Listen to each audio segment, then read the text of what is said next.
교독한 고린도후서 8장 1절부터 마지막 24절까지 말씀 중심에서 연보, 헌금의 태도라는 제목으로 하나님 말씀 증거하겠습니다. 우리 지난 시간에 고린도후서 7장에서요 성장하는 법, 성도가 자라나는 법에 대해서 말씀을 드렸습니다. 고린도 교회를 향해서 우리 사도 바울이 너무 기뻐하는 가운데 있었는데요, 디도의 좋은 소식, 그 보고를 통해서입니다. 첫 번째 편지를 쓴 다음에 두 번째 편지가 아직 이렇게 도달하지 않은, 그리고 첫 번째 편지의 도착 이후 어떠한 상황이 고린도 교회에 펼쳐지고 있는지를 잘 모르고 있을 그때 디도가 이렇게 오래 기다리는 가운데 좋은 소식을 가지고 왔습니다. 그래서 오해가 풀린 것에 대해서, 위로를 받는 것에 대해서, 또 이렇게 서로를 신뢰하게 된 것에 대해서 너무 기뻐하는 지금 편지를 쓰고 있는 것입니다. 그랬을 때 이제 좀 이렇게 중간에 왜 이렇게 나를 오해하고 또 다른 사람들이 나를 공격하는 것에 결국 동조해서 사실 믿음에 큰 손해를 보게 되었는데요. 이제 그리하지 말고 좀 성숙한 신앙이 되자. 신앙의 진보, 발전이 좀 있어야 된다. 성도가 좀 성숙해져서 자라나야 된다라는 말씀을 하면서 이제 그 6장 후반절하고 7장 초반에 우리 지난 시간에 우리가 살펴봤던 그 말씀을 하시는 것입니다. 성도가 자라는 법은 너무나 명확합니다. 자라나는 법. 여러분 다시 한번 기억해 주시고, 골로새서 1장 6절에 있는 것처럼 하나님의 은혜를 깨달은 날부터 우리가 천하에서도 열매를 맺어 자란다 라고 말씀했잖아요. 하나님의 은혜를 깨닫는 것이 중요하고, 그래서 우리 사도 바울은 고린도 교회를 향해서 이렇게 권면하고 있습니다. 7장 1절에 사랑하는 자들아, 이 약속을 가진 우리가 하나님을 두려워하는 가운데 거룩함을 온전히 이루어 육과 영의 온갖 더러운 것에서 자신을 깨끗하게 하자. 깨끗하게 될 때, 거룩함이 점점 온전해질 때 열매를 많이 맺혀서 자라게 된다. 그 일을 제대로 하기 위해서는 하나님을 두려워하는 가운데, 경외하는 가운데 그 일을 해야 한다. 그런데 그런 자들의 선제적인 조건이 약속을 가진 자이어야만 한다라는 것입니다. 그 약속, 우리 고린도서 6장 후반부에 세 가지 약속이었습니다. 우리가 하나님의 성전된 것, 보이는 건물이 성전이 아니고요, 우리 한 사람 한 사람이 하나님의 성령이 거하시는 성전이 된 것. 그러니까 우리가 그리스도와 벨리알이 함께할 수 없는 것처럼, 빛과 어둠이 함께할 수 없는 것처럼 좀 세상과는, 우상 숭배와는, 그리고 사탄적인 것과는 좀 구분이 된 그런 삶을 살아가야 된다. 우리가 성전이니까. 두 번째 약속은 하나님께서 우리의 하나님 되어주시고 우리가 하나님의 백성이 된다는 것, 그리고 하나님이 우리의 아버지가 되어주시고 우리는 그의 자녀가 된다는 이 진리, 이 너무나 위대한 복된 진리, 이 약속의 말씀을 가진 자들만이 그렇게 성장할 수 있겠다. 네, 이런 약속을 우리에게 주신 하나님께 감사드리시면서 우리는 거기서 한 발 더 나아가서 우리 요한일서의 3장에 있는 것처럼 우리가 현재는 하나님의 자녀로서 그저 있을 뿐이지만 장래는 우리가 어떻게 될지 알 수 없다. 우리가 그와 같이 될 것을, 우리가 하나님과 같이 될 것을 가진 소망을 가진 자로서 자신을 날마다, 그 소망을 가진 자마다 자신을 깨끗하게 한다라는 말씀을 가지고 그렇게 우리를 깨끗하게 하는 일이 있어야만 성장, 자라남이 있다라고 말씀하면서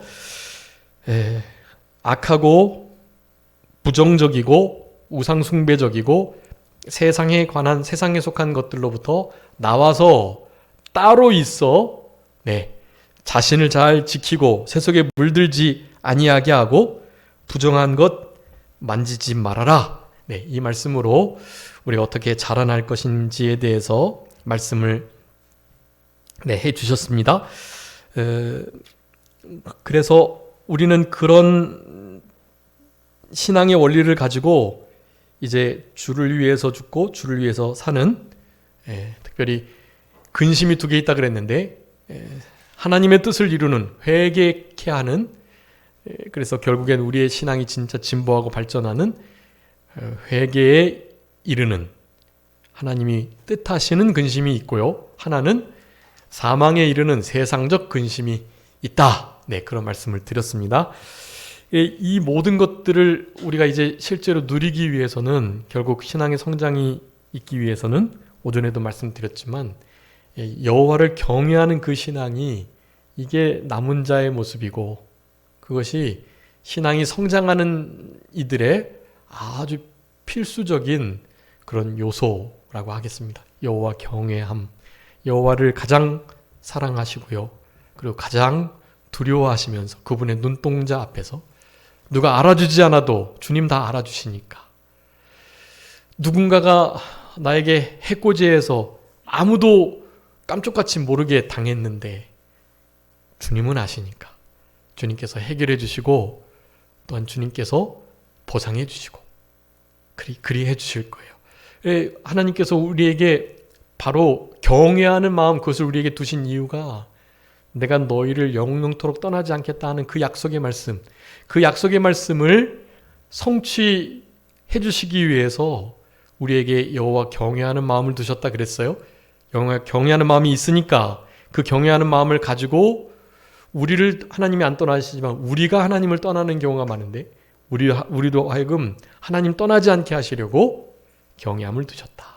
그러니 경외함이 우리를 하나님께서 영원히 떠나지 않겠다 하시는 그 영원한 언약의 말씀을 지켜나갈 때, 그리고 남은 자가 될 때 성장하고 성숙하는, 성도가 좀 자라나는 그와 같은 삶을 살아갈 때 너무나 필수적인 요소이다. 네, 그것을 이제 지난 시간까지 말씀드렸고요. 한번 읽어봐 주세요. 예레미야 32장 1절부터 3절까지 한번, 우리가 많이 읽었던 말씀이지만 예레미야 32장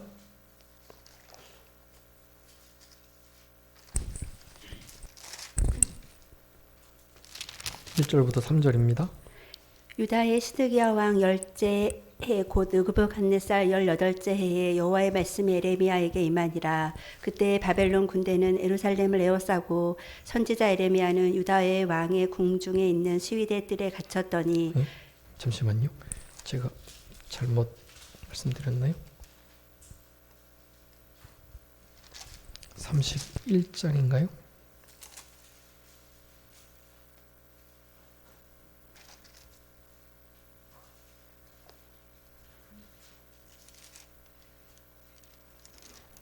경외하게 하시는 말씀을 우리에게 두셨는데,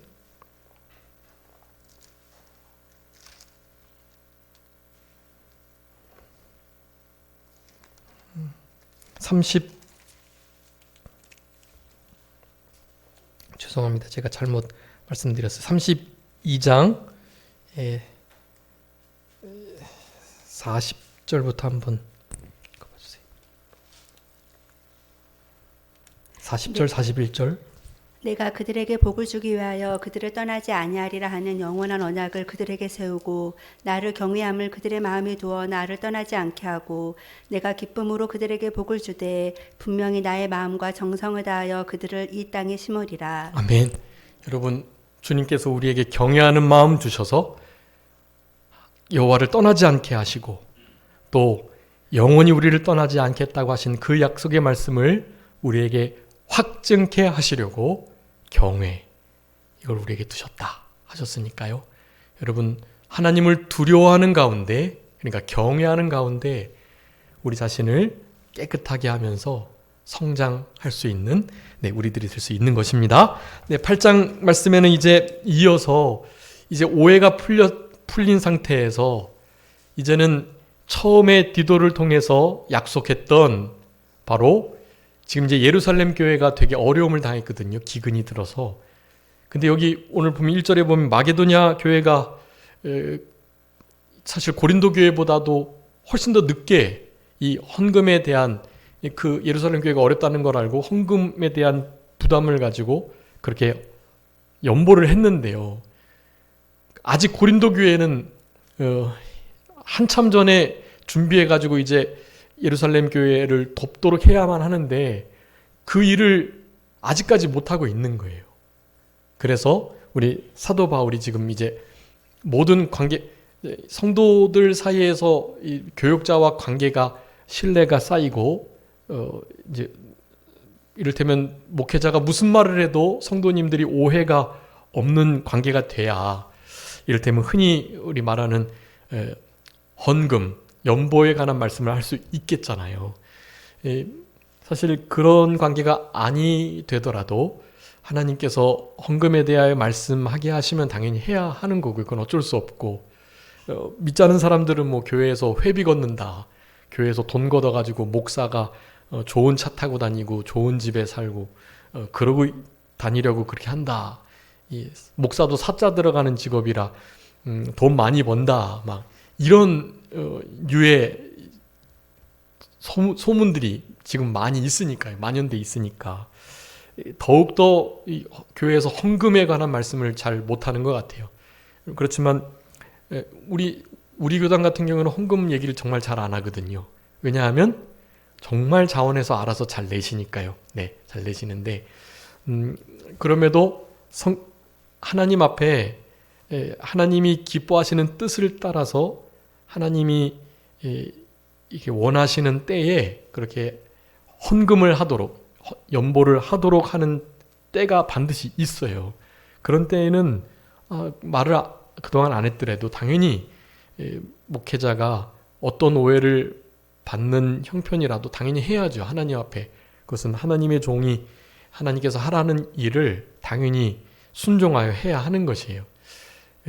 다른 것을 생각하지 않고요.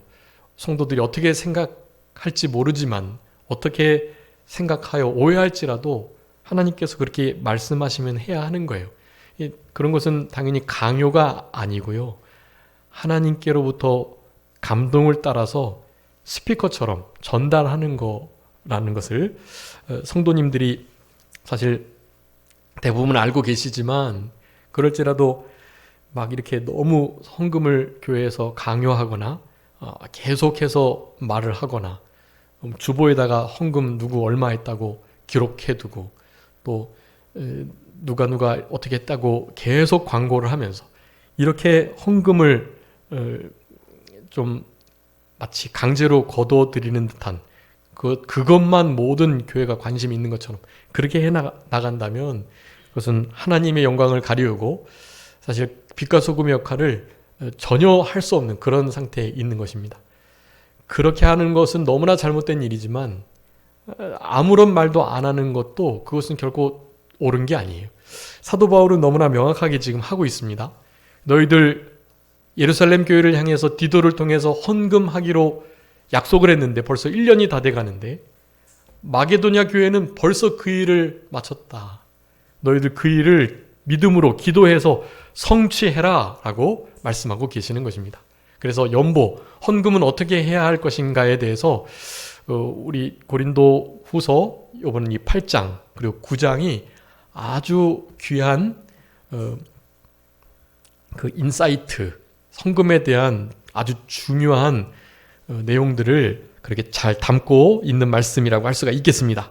자, 그래서 우리가 읽어보셨던 것처럼 마게도냐 교회에게 주신 은혜, 그것을 너에게 지금 알린다라고 8장 말씀을 지금 쓰고 있는 것입니다. 마게도냐 교회의 대표적인 교회가 빌립보, 사도행전 17장에 있는 빌립보 교회예요. 그리고 그 옆에 이제 데살로니가 교회, 그리고 베레아 교회, 뭐 이런 교회가 그 마게도냐 지역의 큰 교회 가운데 하나입니다. 그 빌립보 교회, 데살로니가 교회, 베레아 교회 안에서 헌금을 거두어서 이렇게 아주 큰 금액이라고 지금 말하고 있어요. 큰 금액. 그래서 헌금의 중요한 태도 중에 하나도 교회에서 거둬지는, 교단에서 거둬지는 그 헌금을 투명하게 그리고 정말 그 일을 잘 감당할 수 있을 만한 믿음을 가진 자에게 맡겨야 한다라는 것입니다. 아주 중요한 원리 중에 하나예요. 네. 헌금을 다루는 그 일이 사실 결코 쉽지가 않은데요. 그 일을 통해서 교회에, 교단에 큰 이게 재무 상태를 알 수 있고 또 하나님의 종들이 이 교회 재정을 그리고 교회 사례를 어떻게 쓰는지에 대해서 얼추 알 수 있는 일이기 때문에 사실 시험에 드는 일도 많고 그래서 진짜 믿음이 있는 자가 재정을 관리해야만 하는 것이에요. 초대교회 예루살렘 교회가 어렵다는 소식을 듣고 이 마게도냐 교회에서 다들 이방 교회들인데 거기서 어머니 교회와 같은 예루살렘 교회를 돕겠다고 헌금을 정말 힘을 다해서 한 거예요. 오늘 본문에 의하면 힘에 지나도록 힘에 지나도록 밑바닥이 보일 정도로 그러니까 지금으로 말하면 이를테면 꼬서라도 그런 의미인 거죠. 자기는 이제 빌렸지만 잘 갚아나갈 수 있는 거니까 내가 감당할 수 없는 부분이 아니니까 감당해 나가면서 지내면 되지만 지금 예루살렘 교회는 너무나 큰 어려움 가운데 있어서 이렇게 돕지 않으면 정말 교회가 실제로 무너질 수도 있는 그런 상황 속에 있다는 것을 들었던 저들이 모교회를 향하여 빚진 마음을 가지고 헌금을 드린 것입니다.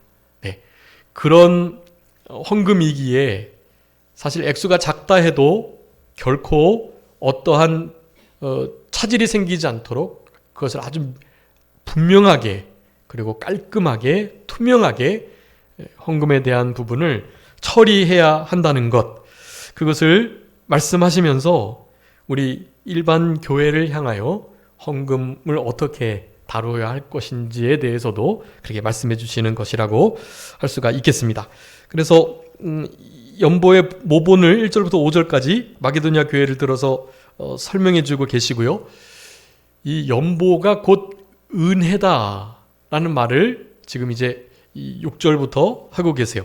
그러니까 연보의 은혜, 하나님 앞에 향기롭게 바쳐질 아름다운 제물, 그것이 헌금인데 그것이 연보인데 그것은 곧 은혜의 열매다. 그러니까 헌금과 그러니까 연보와 은혜를 지금 같은 단어로 쓰고 있어요. 너희가 이 은혜의 일에 참여하는 것에 대하여, 이 은혜는 연보하는 일에 참여하는 것에 대하여 그 뜻이거든요. 본문에서는 연보를 은혜라고 같은 의미로 사용하고 있습니다. 그래서 이 제목이 이제 우리 연보의 태도인데요. 이렇게 보통 이렇게 주석서들이나 이 고린도후서 8장에 제목을 딸 때 보통은 이제 풍성한 연보, 뭐 이런 연보에 관한 말씀을 하는데 사실은 그 연보 자체가 이 8장은 연보 자체를 나타내는 장이니까요. 연보 이것은 곧 은혜다라는 것을 표현하기 위해서 이 고린도후서 8장을 은혜라고 장명을 붙인 주석서들이 많아요. 우리 이병규 목사님 주석도 그렇고요. 여기 고린도후서 8장의 장명은 은혜예요. 그냥 연보에 관한 말씀인데 그걸 은혜라고 하신 거예요. 연보가 은혜이기 때문에, 은혜가 연보로 드러나기 때문에 연보와 은혜를 같이 본 것이라고 할 수가 있겠습니다. 16절부터 마지막 24절까지 연보를 헌금을 처리하는 데 있어서 아주 신중을 기해야 할 것, 그것을 우리들에게 말씀해 주고 계십니다. 여기 마게도냐 교회가 하나님께 은혜를 받았다라는 표현을 쓰고 있어요. 하나님께서 마게도냐 교회들에게 주신 은혜를, 근데 이 은혜가 다른 은혜가 아니에요. 무슨 은혜겠죠? 헌금, 연보를 기꺼이 드릴 수 있는 은혜를 마게도냐 교회에서 하나님께 받은 거예요. 여기서의 은혜도 내나 연보예요. 저들 안에 연보의 마음이 불일 듯 일어난 거예요. 뭐 별로 그렇게 관계도 없고 멀리 떨어져 있는 교회인데 뭐 그 근처에 뭐 다른 또 교회들이 뭐 잘 돕겠지 뭐. 아무리 어려운 일이 있어도 거기가 모교회고 그래도 다 큰데. 우리 교단의 그 창광교회에서 나온 우리 광흥교회, 광흥교회가 지금 이제 성전을 짓느라 되게 고생하고 있거든요. 우리 수도노예 교회예요. 우리 교단의 모 교회와 같은 교회인데요. 물론 이제 명륜교회가 실제로는 모교회고, 명륜 다음에 이제 창광이 이제 거의 바로 이제 이어져서 세워졌다고 볼 수가 있는데, 어쨌든 명륜이 먼저고, 명륜이 모교회고, 그 다음에 창광이 그 다음인데, 어쨌든 그 창광이 지금 이제 이렇게 여러 가지 분쟁 때문에 뭐 완전히 나뉘어져서 광흥교회가 되었습니다. 광흥교회가 우리 노예 소속으로 지금 교회를 짓고 있는데, 제가 들은 소식에 의하면 아직도 많이 힘들대요. 계속. 물론 이제 성도님들이 힘을 다해서 감당해낼 수는 있으시겠지만 너무 어려움이 지금 많은 상태인데, 우리 성도님들께서 특별히 좀 많이 기도해 주시고요. 그렇죠. 우리 교회는 우리 교회가 코가 석자인데 뭐 그 광흥교회를 어떻게 우리가 돕겠어요? 돕다고 얼마나 도울 수 있겠어요? 사실 이렇게 우리 노예 안에서도 뭐 기도는 드리지만 헌금을 막 걷어서 이렇게 좀 돕거나 이런 힘을 쓸 여력은 사실 안 되거든요. 그런데 그런 일이 필요하다고 생각이 됩니다. 어렵지만, 우리 교회도 어렵지만 실제로 좀 더 어려운 교회가 있으니 그 교회를 돕는 것은 너무나 당연한 일이에요. 만약에 일반적인 생각을 가졌다면 이 마게도냐 교회, 빌립보나 데살로니가도 그렇고 빌립보도 그렇고, 베레아는 정확하게 성경에 기록되지는 않지만 그 다른 교회들은 되게 여러 가지 핍박이 많았던 것으로 다 기록되어 있단 말이에요. 고린도 교회도 당연히 안으로 밖으로 공격과 막 큰 두려움과 이런 것이 늘 있었죠. 그럼에도 상황이 좀 나은 거예요. 고린도 교회는. 그 교세도 그렇고. 그럼에도 뭐 예루살렘 교회 나름 알아서 잘 해나가겠지 생각하고 뭐 기도만 해주면 그만인 거예요, 사실은. 그런데 하나님 앞에 은혜를 입은 것입니다. 하나님께서 은혜를 그들에게 주셨어요. 그 은혜는 헌금할 수 있는 마음인 거예요. 그 마음을 주셔서 헌금을 걷어가지고 디도편에 보낸 것입니다. 근데 그 액수가 너무 많았던 거예요. 그래서 그 일을 잘하라고 권면하면서, 야, 예전에 내가 고린도 교회가 이미 1년 전에 이렇게 예루살렘 교회를 위해서 헌금하기로 다 마음 썼다고, 그렇게 힘을 다해서 지금 헌금하고 있다고 말을 했는데 아직도 제대로 성취하지 못하고 있는데, 이 마게도냐 지역 교회에서 먼저 이렇게 헌금을 보내왔다. 이것을 보고 도전을 받고 우리도 그 은혜에 동참하도록 힘써야 되겠다라는 말을 지금 하고 계시는 것입니다. 그래서 하나님께서 은혜를 주셨는데 그 은혜를 알게 하는 것이다.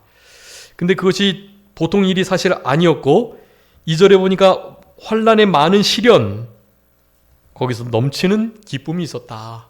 그리고 극심한 가난, 그것이 풍성한 연보를 넘치도록 하게 했다. 네, 이게 참 모순되는 단어들이잖아요.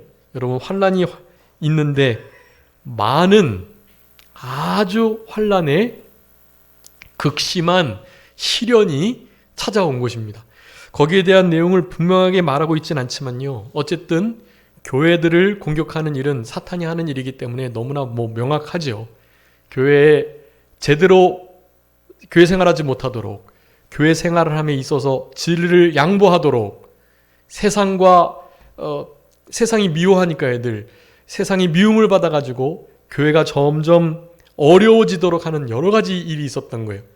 또 사탄은 내부적으로요, 우리 안에 침투해가지고 분열을 시키고 이간을 시키고 당짓게 하고 서로를 의심하게 하고 미워하게 하고 질투해서 싸움이 나게 하는 그런 일을 벌이고 있었던 것입니다. 많은 교회 안에 그냥 너무나 명확하게 있는 일들이, 그거는. 네. 우리 산정교회가 좀 없는 편이죠. 다른 교회는 말도 아니에요. 말도. 다른 교회는 특별히 목회자들이 더 많이 옮겨졌기 때문에 더 그래요. 목회자가 많이 옮겨진 곳은 저기 지방교회 같은 경우는 보통 한 10명 목사님 30년 세워진 지가 30년도 안 됐는데 목사님이 15분, 16분 이렇게 거쳐가는 교회가 많아요. 네. 근데 우리 교회는 세워진 지가 벌써 20년, 30년 가까이 되죠. 네. 우리 몇 년도에 세워졌죠? 85년도죠. 네, 85년 10월 27일이거든요. 85년도에 세워졌으니까 95년, 2005년, 2015년. 네, 35년 된 거죠. 네. 아무튼 그렇게 많이 됐단 말이에요. 그런데도 사실은 우리 원로 목사님 지다롱 목사님 한 분, 그리고 지다롱 목사님께서 이제 후임으로 잠깐 모시고 왔던 박정환 목사님, 1년이 채 못 돼 계셨다 그래요. 박정환 목사님 1년이 못 돼서 이제 가시고, 그 다음에 우리 남성훈 목사님 오셔가지고 그렇게 여태까지 하셨던 거란 말이죠. 그 다음에 저까지 있으니까 이제 일반적으로는 한 3분 그 정도만 거쳐가신 곳이라 이렇게 긴 교회 그 역사 속에서 이렇게 짧은 그러니까 몇 분 안 되시는 목사님이 계셨던 교회가 잘 없어요, 사실은. 그러다 보니까 너무나 우리 성도님들이 안정적이시고 또 너무 말씀으로 잘 귀하게 양육되시고, 우리 삼정교회 같은 교회가 없습니다, 진짜로. 그런 상황 속에서 사실은 어떻게 하든지 이를테면 매너리즘에 빠지지 않고 힘써 믿음으로 모든 일을 해 나가려고 하는 그런 일들이 필요한 것인데요. 사탄은 어떻게 하든지 그렇게 안정적인 교회조차도 어려움을 당하도록 계속해서 공격을 가하고 있다는 것입니다. 그런 환난에 많은 시련들이 무엇을 넘치게 했다고요? 기쁨을 넘치게 했대요. 기쁨을. 그리고 그 환난 가운데 이 극심한 가난이 있었는데요. 그 극심한 가난은 무엇을 잊게 했다고요? 풍성한 연보를 잊게 했다. 네, 극심한 가난 중에는 이렇게 쪼들린 헌금이 거쳐져야 맞는 건데, 극심한 가난 중에도 풍성한 연보가 정말 넘치도록 이루어졌다는 사실. 그리고 진짜 많은 환난의 어려움이 계속되고 있는 시련 중에서도 어떻게 넘치는 기쁨을 가졌는지 모르겠어요. 그 답을 약간 살펴볼 수 있는 일이, 그러니까 마게도냐 지역에도 그런 극심한 어려움, 환난들이 있었거든요. 그것을 우리가 살펴볼 수 있겠습니다. 우리 데살로니가전서 1장을 통해서요. 한번 읽어봐 주세요. 데살로니가전서 1장 6절 말씀. 거기 우리 사랑의 수고, 소망이 있는 믿음의 역사 마지막 4번째가 있어요. 데살로니가 교회의 신앙. 또 너희의 많은 환난 가운데서 성령의 기쁨으로 말씀을 받아 우리와 주를 본받은 자가 되었으니. 아멘. 여러분, 데살로니가 교회의 4대 신앙 특징이 있거든요. 믿음의 역사, 사랑의 수고, 소망의 인내가 있는 교회였는데, 거기다가 마지막 대망을 장식하는 신앙이 바로 6절이에요. 네. 어떤 가운데서 어떤 신앙이 나타났다고요? 환난에 많은 시련, 많은 환난과 시련이 있는 중에요. 어떻게 해요? 성령의 기쁨으로. 그러니까 그 시련이 되게 많았는데 데살로니가 교회도 되게 기뻤다는 거예요. 근데 무슨 기쁨이요? 성령의 기쁨. 그러니까 성령으로 말미암은 기쁨이 그들에게 있었다는 거예요. 딱 우리 마게도냐 지역의 교회를 소개하면서 했던 바로 그 말씀인 거예요. 많은 환난의 시련들이 넘치는 기쁨을 가져다 주었다. 그 기쁨은 인간적 기쁨을 말하는 게 아닌 것입니다. 성령님께서 기뻐하게 하시는 그 기쁨인 거예요. 그것을 성령의 기쁨이라고 표현한 것입니다. 그 성령의 기쁨으로 어떻게 해요? 말씀을 받았대요. 말씀을 받는데 성령의 기쁨으로 받는다는 것입니다. 여러분, 우리의 신앙의 삶이 건강한가를 평가할 때 나에게 기쁨이 있는가, 기쁨으로 말씀을 받는가가 아주 중요한 표지가 된다는 것을 기억하셔야 되겠어요. 어떠한 환경과 형편에 처해도 성령의 기쁨으로 말씀을 받는다면, 그렇다면 건강하신 거예요. 환경은 어렵고 힘들고 정말 불편하고 또 막 진짜 이렇게 두려워할 만한 근심 걱정이 될 만한 상황이지만요. 그럴지라도 성령의 기쁨으로 말씀을 기뻐함으로 그렇게 받으신다면 괜찮은 거예요. 여러분 그런 것 자체가 뭐가 된대요? 본이 된대요. 그 지역 가운데 우리 데살로니가 교회는 본이 되는 교회였습니다. 우리 예수님을 본받는 사도 바울을 본받는 저들, 사도 바울을 본받아 주님과 우리들, 그러니까 하나님의 종들과 주님을 본받아서 그 지역 사회에서 본이 되는 그런 교회, 우리 데살로니가 교회였다고 할 수가 있겠습니다. 우리 성경에 나오는 여러 교회 중에요, 가장 좀 흠잡을 데 없는 교회가 데살로니가 교회예요. 데살로니가 교회는 두 가지 문제 빼고는 문제가 없는 아주 좋은 교회의 모습을 가지고 있습니다. 나머지는 뭐 대부분이 안 좋은 것들이고요. 데살로니가 교회는 다 하나같이 좋은 신앙의 본을 다 보이고 있어요. 그 중에 핵심은 예수님의 재림을 소망하면서 지냈던 교회였다라는 거예요. 재림을 소망하며 믿음의 역사, 사랑의 수고, 믿음의 역사와 사랑의 수고와 소망의 인내를 가지고 그렇게 살아갔다. 거기에 핵심적인 것이 바로 많은 환난 가운데서도 무슨 기쁨으로요? 성령의 기쁨으로 말씀을 잘 받았다. 네, 말씀을 받은 그것이 말씀 속에, 심령 속에 역사해가지고 여러 가지 어려움들을 잘 이겨내고 헌금도 하게 하고 다른 사람들에게 본이 될 수 있도록, 너무나 가난이, 너무나 큰 환난과 역경이 심했는데도 그 가운데서 넘치는 기쁨이, 그리고 풍성한 연보가 넘쳐나기까지 할 수 있도록 했다는 사실, 이 사실을 도전하고 있는 거예요. 고린도 교회를 향해서 사도 바울이. 이 교회가 이렇게 지금 어려운 일을 당했는데 지금 이렇게 하나님 앞에 은혜에 참여하려고 힘을 쓰고 있다. 너희들도 그 은혜에 참여해라. 그 은혜는 헌금, 연보인데 그 일에 참여해라 라고 지금 권면하고 계시는 것입니다. 그러면서 내가 증언한다 라고 말하면서요, 힘대로 그들이 했을 뿐만 아니라 힘에 지나도록 자원했다. 힘에 지나도록 했다. 그리고 두 번째는 자원했다라는 거예요. 자원. 목회자가 선교사들이, 그 집사들이, 사도들이, 야 너 이거 꼭 헌금해야 돼. 이거 헌금 안 하면은 우리가 너무 배은망덕한 거고, 우리가 나름 사랑의 빛, 복음의 빛 지고 있는데 예루살렘 교회를 향해서 헌금 좀 해야 돼. 사실 이렇게 막 권면하고 강제한 것이 아니라, 어렵다는 소식이 전해졌는데 그러면 우리 헌금해야 되지 않을까 하는 생각을 스스로 했다는 거예요. 자원했다. 헌금을 이거 보내야 되는 거 아니에요? 자원해서 그 이야기를 했다라는 거예요. 자원함으로. 여러분, 자원함이 참 우리 신앙생활에 좋은 건데요. 물론 신앙생활은 자원하지 않아도 하기만 하면 복되다는 건 몇 번 말씀드렸죠. 우리 구레네 사람 시몬이 예수님의 십자가를 지고 가면서 자원해서 진 것이 아니라고 말씀드렸죠. 억지로 강제하여 졌던 거거든요. 그래도 예수님 십자가를 지고 신앙의 일에 동참한 그것은 너무나 크나큰 복을 얻게 된다. 네.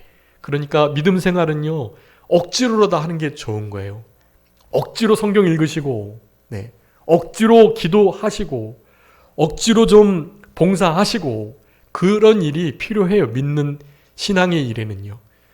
자원함으로는 100점이죠. 그거는 자원함으로 기꺼이 즉시, 네, 단마음으로, 네, 내 힘을 다해서 하나님 말씀대로 최선을 다해가지고 순종하는 것, 신앙의 100점짜리죠. 아니 120점짜리죠. 그거는. 그렇지만 그런 것이 안 될 때가 있고, 우리의 감정이 이렇게 안 될 때에도 우리의 믿음을 써서 신앙의 결단을 통해서 힘들지만 억지로라도 믿음을 써가지고 하나님의 일에 동참한다면, 여러분, 그것이 하나님이 얼마나 기뻐하시는 은혜에 참여하는 일이고, 그 은혜에 참여하는 자들에게 우리 주님은 우리가 생각하는 것 이상의 말할 수 없는 보응으로, 보상으로 되갚아 주신다. 네, 그 되갚아 주시는 보상은 결코 잃어버리지 않고 썩어져 없어지지 않고 영원히 계속되는, 네, 우리의 짧은 이 땅에서의 물질과 시간과 나의 인생을 주님께 드림으로 영원히 없어지지 않는 하나님께 대한 부요한 최고의 상급을 그렇게 얻고 누리고자 한다면 목숨이 몇 개라도 아깝지 않죠. 네, 여러분, 우리 유관순 열사가 이렇게 유언을 남긴 거 혹시 아시나요? 그 중에 제가 한 대목을 기억하는데요. 내가 이 나라를 위해서 목숨을 바칠 수 있는 것이 하나뿐이어서 안타깝다. 그러니까 목숨이 여러 개였다면 여러 개를 다 바쳤을 거라는 거예요. 바칠 목숨이 하나밖에 없는 것이 너무 안타깝다 그랬다네요. 여러분, 우리가 하나님의 나라, 하나님의 백성, 주님의 일을 위해서 사실 그럴 마음을 가져야 하는 거예요. 나라를 위하여 목숨을 바치는 것 이상으로 영원하고 비교할 수 없는 가치를 가지고 있는 일이니까요. 믿음의 삶에 대해서 우리가 하나님 앞에 목숨을 버리듯, 여러분 이제 우리는 이 말씀을 그냥 읽어보시면 다 아시는 거예요. 그러니까 우리는 이 말씀대로 하시면 돼요. 헌금은 이 말씀대로 하시면 됩니다. 그런데 자원해서 했을 뿐만 아니라 그 성도 은혜와 성도 섬기는 일에 참여함에 대해서 간절히 구하는 그 마음을 가지고 괜찮아요. 그 마음을 가지고 그렇게 하는데요. 5절, 여러분 5절이 제일 중요한 말씀입니다. 이 말씀드리고 마치겠습니다. 5절 한번 우리 다 같이 읽겠습니다. 시작. 우리가 바라던 것뿐만 아니라 그들이 먼저 자신을 주께 드리고 또 하나님의 뜻을 따라 우리에게도 줬도다. 아멘. 여러분, 이 마게도냐 지역에 있는 교회들이요, 헌금만 그냥 한 게 아니에요. 그 헌금하기 전에 뭐를 먼저 드렸다고요? 자신을 먼저 드렸대요. 여러분, 자신을 드리는 마음으로 이 풍성한 연보를 드린 거예요. 아무리 풍성한 연보 드려도 자신 것 드리는 것만큼은 안 되겠잖아요. 그러니까 막 풍성하게 드리고 넘치도록 힘에 지나도록 드리고도 아마 아쉬워했을 거예요. 자기 자신 못 드렸으니까요. 네, 자기 자신 드리는 것을 먼저 하고 그 다음에 정말 힘에 지나도록 최선을 다해서 했던 것을 우리가 생각해 볼 수 있는 것입니다. 여러분, 우리 자신을 먼저 주께 드릴 때 우리가 드리는 그 외의 것들은 아깝지 않을 수가 있어요. 자신을 주께 드리지 않으면서 무언가를 드리려고 할 때는 아까울 수 있죠. 그러니까 내 자신을 드리는 것처럼, 여러분 오늘도 헌금통에다가 헌금하셨을 건데요. 헌금 넣으시기 전에 먼저 내 몸을 이렇게 집어넣는다는 마음으로 내 몸을 이렇게 집어넣어야 되는데 내 몸도 안 들어가니까 내 마음을 주께 드리고 그 다음에 헌금을 넣는 그런 심정으로 하나님께 헌금을 드리셨으면 참 좋을 것 같아요. 우리 12장 14절, 고린도후서 12장 14절 한번 읽어봐 주세요. 12장 14절. 보라, 내가 이제 세 번째 너희에게 가기를 준비하였으나 너희에게 폐를 끼치지 아니하리라. 내가 구하는 것은 너희의 재물이 아니요 오직 너희니라. 아멘. 하나님도 그렇고 하나님의 종들도 그렇고 재물 사실을 원하는 거 아니에요. 만물 다 하나님의 것인데요. 뭐 주님, 우리 재물, 우리 바치는 소의 피 이런 거 드시는 거 아니에요. 내가 너희들 우리에서 양이나 소 결코 먹지 않겠다 그러셨잖아요. 우리 오늘 교동문 시편 50편 말씀한 거잖아요. 주님, 온 세계에 충만한 것이 다 주님 것이에요. 받지 않으세요. 뭐 받으시려고 그러는 거예요? 우리 받으시려고 그러는 거예요. 우리를 하나님께 드리기를 기뻐하시는 거예요. 그럴 때 하나님이 기뻐하시고 우리가 우리 자신을 주께 드리면 주님께서 그 이외에 이제 우리가 바치는 아무리 적은 것도 주님께서 크게 받으시는 거예요. 누가복음 21장에 과부의 2렙돈, 그 구차한 중에 생활비 전부를 얻는 2렙돈은 정말 작은 거거든요. 근데 그때 막 은하 많이 넣었는데요. 모든 헌금 넣은 사람보다 어떻다고요? 가장 많이 넣었다. 여러분, 헌금은 그렇게 비례하는 것인데요. 자기 자신을 전체 드리는 것이 최고. 네, 우리 마게도냐 성도들이 이렇게 헌금을 드렸다는 사실을 기억하시고 우리도 주님 앞에 주님께 내 몸을 드리듯 하나님께 물질을 드리는, 시간을 드리시는, 우리 인생을 드리시는 우리 모두가 되셨으면 참 좋겠고요. 우리 역대상 29장에 주님께 받은 것을 그저 주께 다시 도로 드렸다. 우리 다윗 왕이 솔로몬 왕이 성전을 잘 지을 수 있도록 그 준비를 하면서 이 모든 것들을 다 하나님께서 우리에게 받은 거, 나에게 주신 거 도로 드렸을 뿐이다라는 마음 가지고 하나님께 생활하는 것이 중요하고, 신명기 8장 17절 18절에 내 손과 내 능과 내 힘으로 이 재물을 얻을까 하는 것 때문에 이 말씀 꼭 기억해라 라고 하시면서 그가 내게 재물 얻을 능력을 주셨습니다. 주님이 우리에게 재물 얻을 능력, 우리의 가지고 있는 모든 은사, 우리의 생명 다 주셨다는 거 기억하시고, 주님께 받은 거 기꺼이 감사하는 마음으로 힘에 지나도록 하나님께 드리시는, 우리 자신을 주께 먼저 드리고 드리시는 우리들의 생활이 되겠습니다. 자, 기도하겠습니다. 살아계신 우리 아버지 하나님 감사합니다. 우리들을 사랑하시는 하나님께서 은혜에 참여하라고, 연보하는 일에 참여하라고, 자신을 주께 드리는 일에 참여하라고 우리를 권고하시는 아버지 하나님 감사합니다. 이 헌금하는 일에 우리의 마음을 잘 사용하여 쓸 수 있게 하여 주시고, 특별히 헌금을 주께 드리는 것, 중요한 것, 그것보다 우리의 자신을 먼저 주께 드리는 것이 더욱더 중요함을 온전히 깨닫고, 특별히 헌금을 관리하는 일과 헌금을 다루는 일에 늘 조심하며 신중하며 그 일에 사탄 마귀가 틈타지 않도록 우리의 재정 관리를 또한 잘할 수 있는 우리들의 삶이 될 수 있도록 아버지 하나님 역사하여 주시옵소서. 하나님, 특별히 우리 산정교회에 여러 가지 모양으로 늘 헌금하시고 또 봉사하시고 마음과 몸과 물질을, 시간을 우리 주님께 드리는 하나님의 교회와 성도를 섬기는 일에 온전히 사용하시는 귀한 하나님의 권속들, 우리 주님께서 크신 은혜와 복으로 다 갚아주시고 하늘의 신령한 복으로 땅에 기름진 것으로 기도의 응답으로 영육간의 강건함으로 우리 주님을 가까이하며 주님께 부요한 자가 되는 은혜의 역사로 우리 주님 다 갚아주시기를 간절히 바라옵고, 그저 모든 것 주님께 맡기오며 살아계신 예수 그리스도의 이름으로 기도 올리옵나이다. 아멘.